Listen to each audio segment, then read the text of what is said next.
Harper Therapy. I am dying laughing here. This gentleman right here, who's making me die laughing, this is Shaman Harper. He is the co-founder of Harper Therapy and my partner in crime. He, as well as being the co-founder of Harper Therapy, he holds an MDiv. And we have been married for a long time. At least 2 weeks. This is why I'm dying laughing. So I shared a little bit previously about how we met in high school. So we have been dating and or married since we were 16 years old. A long time. So that's about 28 years. That's a long time. So we wanted to share today a little bit about our thoughts and what our experience has been as far as stages of relationship, right? Because we have definitely seen some changes in our relationship over the past almost 30 years. You're the same person I married. Are you saying I am 16? No. Oh, okay. Yeah. There might be some phases we've gone through. There have been definitely have been some phases that we've gone through. So thanks for being here today. Thanks for having me. Thanks for making me cry laughing right like before we came on. I made it to the big stage. So you'll see a lot more of this guy around as we talk about relationships because, again, what we share is based on the training and research that we both have gone through, but then also a big component is our own lived experience. So as far as the stages of relationship, the first one would be that courtship stage. Right. That's that dating. There's a big release of like all those feel-good hormones, right? It's a good time. Tingly and happy. Everything's great. So we were high school sweethearts. So we were 16 when we were dating. But the dating phase doesn't really change too much. There's still this big release of hormones. There's still this time of deep connection. This is where we spent hours sitting on the kitchen floor talking. Right. Remember those? And getting to know each other. So some of those conversations were deep and meaningful. As deep and meaningful as 16-year-olds can have conversations. Very deep, very meaningful. And some of them were not quite as deep and meaningful.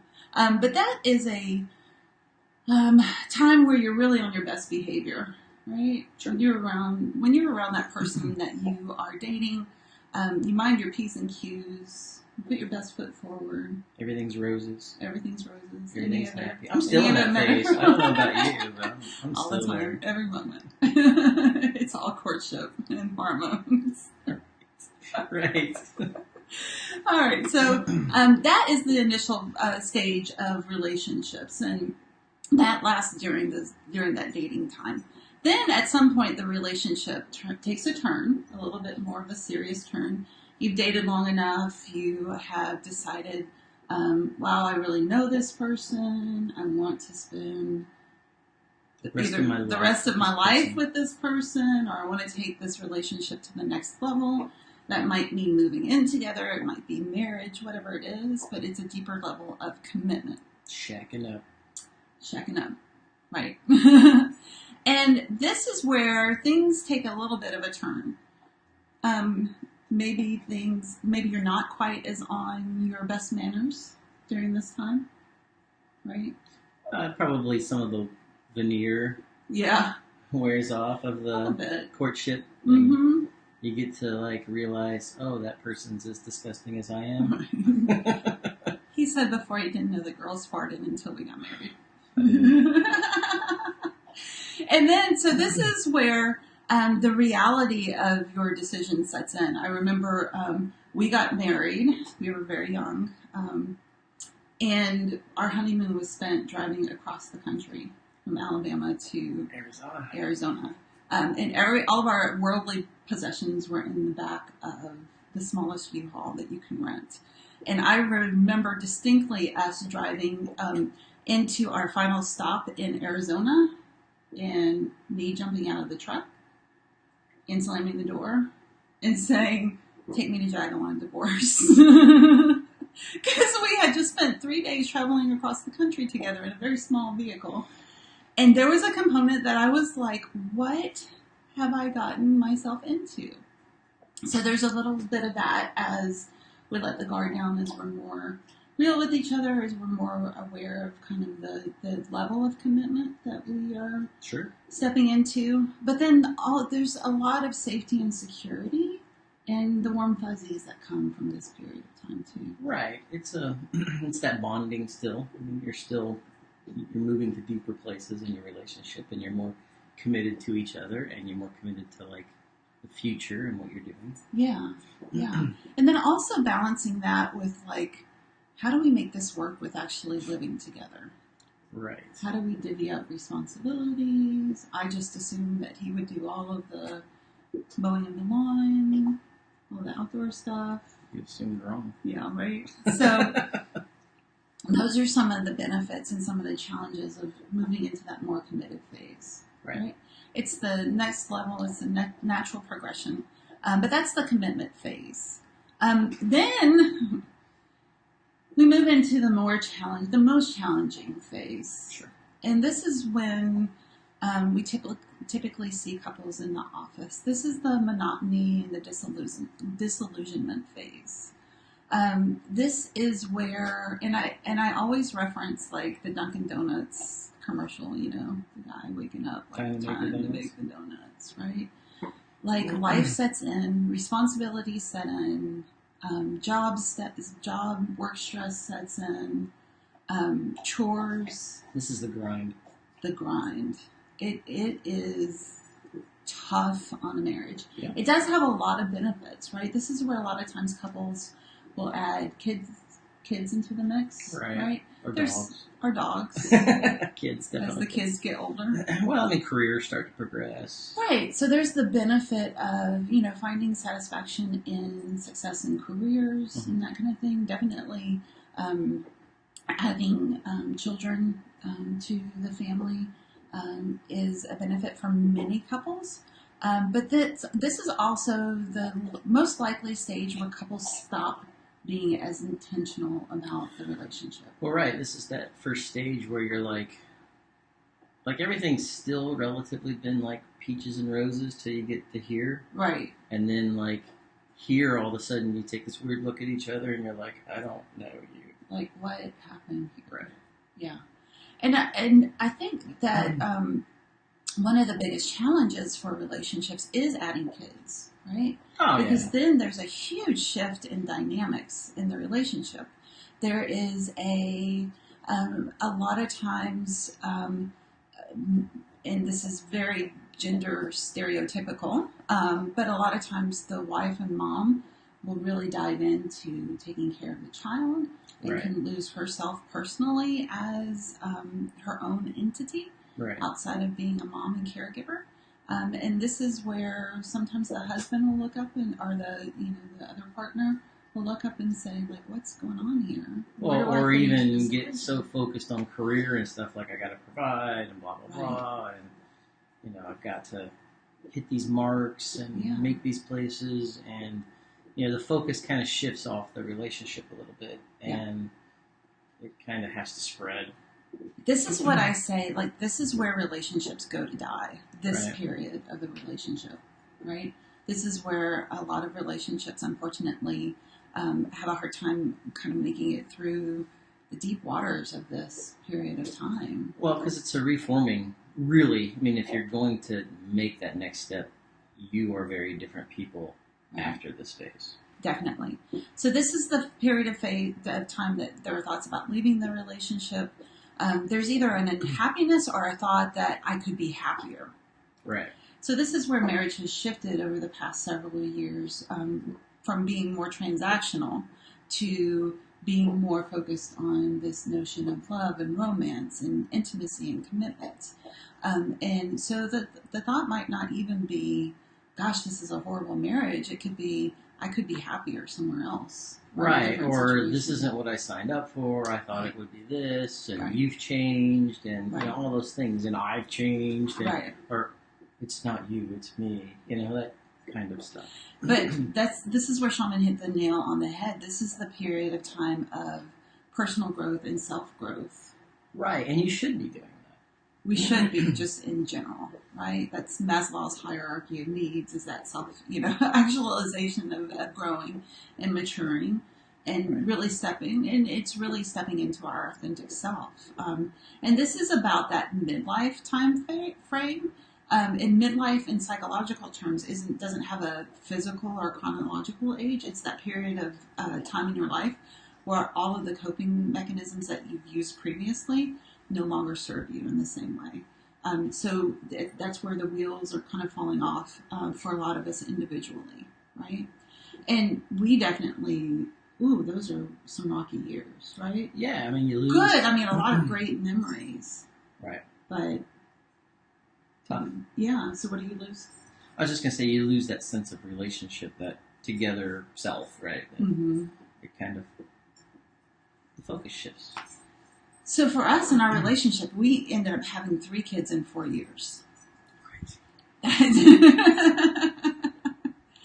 There are a lot of pros and cons in however you decide to space out your family, but that definitely is a lot of physically demanding period of time when they're very young. And then as they got to be school age, there was jumping into school and extracurricular activities and sports and that kind of thing. Coaching and craziness. And, right, homework and oh my gosh. All of that stuff. And they changed math. How did they change math? How's that a thing? But they did. I don't know. But as you're navigating that in family life and all of that kind of stuff, like that leaves very little time or energy. Let's just say energy. Well, yeah, because the last thing resources. you put resources to are the relationship that really should be the centerpiece of all of it. Right. But literally the last thing you put your time and your focus on, or what you give it, what you have left. Yeah, and what's left is like not even scraps. Right. Honestly, it really isn't a lot. Right, because those young child days, those infant and toddler days, that's just sheer exhaustion. Right, career building days, all of it. Right, whatever it is. Right, and then our boys played competitive soccer in literally probably 6 days a week, 5-6 days a week. Between practice and games and tournaments and all of that kind of stuff, that leaves very, very little time, very little energy, very little financial resources.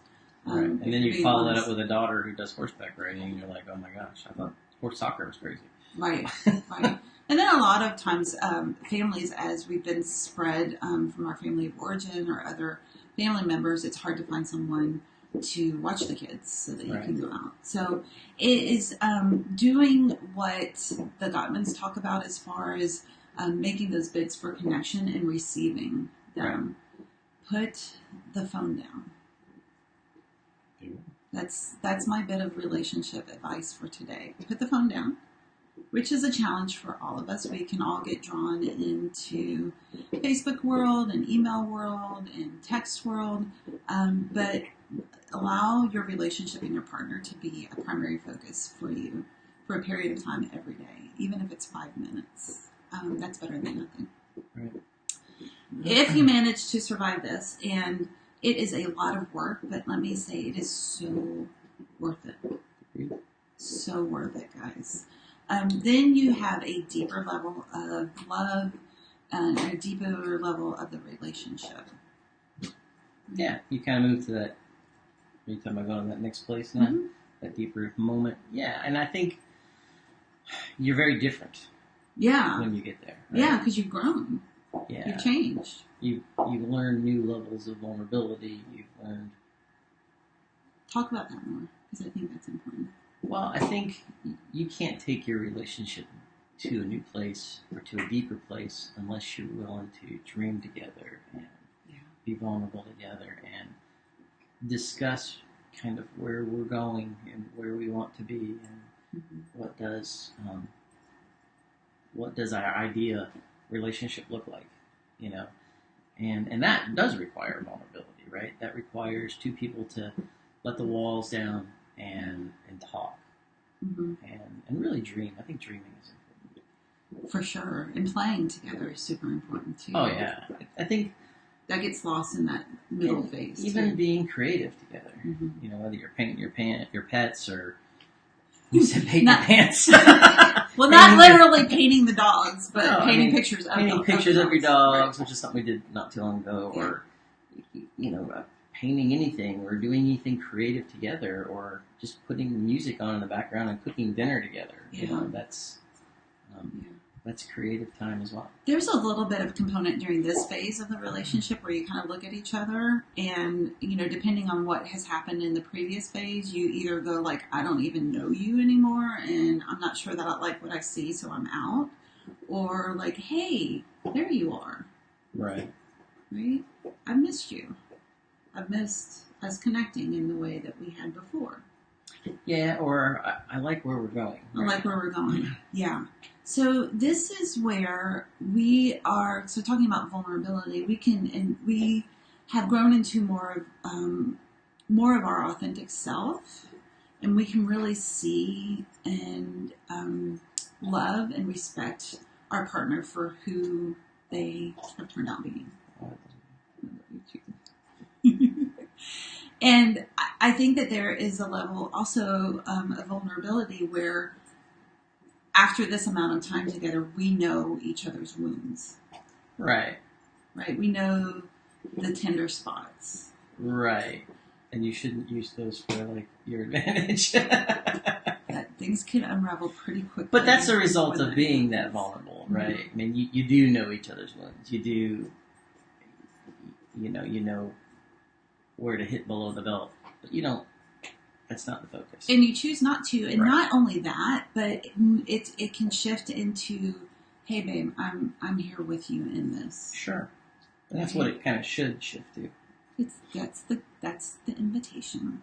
That's the gift. Right? Right. It's hey, I know that there's some healing that we all have to do in this world, and I want to be part of that with you. Right? I want to be in the boat with you. No, I want you to be in the boat with me. It's a little inside metaphor.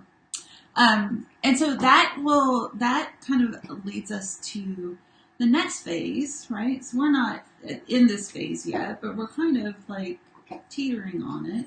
And that's the legacy of the relationship and kind of getting an idea of, hey Jen, hey Jenny, getting an idea of like what are we leaving behind, right? What impact, what mark on the world do we want to leave? Right. What do you want your kids to carry forward from you, or what do you want others to carry forward from you? Or when people think about you individually and as a couple, right? They want to say those two people that argue all the time, or we have moments. So, but that's where a lot of dream and play come in as well, right? And the opportunity, and I think it's bringing some parts of this kind of legacy into whatever phase that you're in. Like down the road, what do we want? What mark do we want to leave? What impression do we want to leave? What is our, ideal? What do we dream of doing together? Do we want to travel together? Do we want to create something together?